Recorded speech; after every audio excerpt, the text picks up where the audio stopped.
આજ રોજ મોડાસાથી માલપુરવાડા હાઈવે ઉપર સાકરિયા ગામના પાટિયા નજીક એક એસટી બસ ચાલકે એક બાઇક ચાલકને અડફેટે લઈને રોંગ સાઈડમાં ડિવાઈડર કૂદીને ફૂલ સ્પીડમાં આવી જતા સામેથી આવતી લક્ઝરી કારને સાથે એનો અકસ્માત થયેલો, જેમાં લક્ઝરી તથા બસમાં બેઠેલા પેસેન્જરોને ઈજાઓ થઈ, જેમાં હાલ મળી રહેલી જાણકારી મુજબ 3 જણાનું મૃત્યુ નિપજેલ છે, તેમજ બીજા અન્ય પેસેન્જરોને સારવાર માટે ખસેડેલ છે.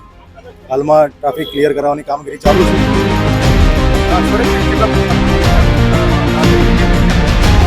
સારવાર માટે મોકલી છે.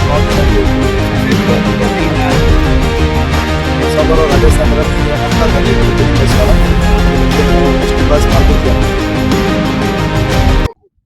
મારું નામ પટેલ કૌશિક બકુરદાસ,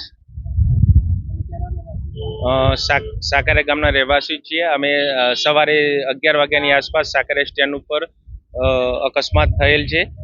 ડભોઈથી મોડાસા થઈ ઊંડવા જઈ રહેલ બસ બાઇક ચાલકને બચાવવા જતા સામેથી આવી રહેલ લક્ઝરી બસને ટક્કર મારતો 3 લોકો મરી ગયેલ છે અને 25 થી 26 લોકો ઈજાગ્રસ્ત થયેલ છે. ઈજાગ્રસ્તોને મોડાસા સાર્વજનિક હોસ્પિટલમાં દાખલ કરવામાં આવ્યા છે.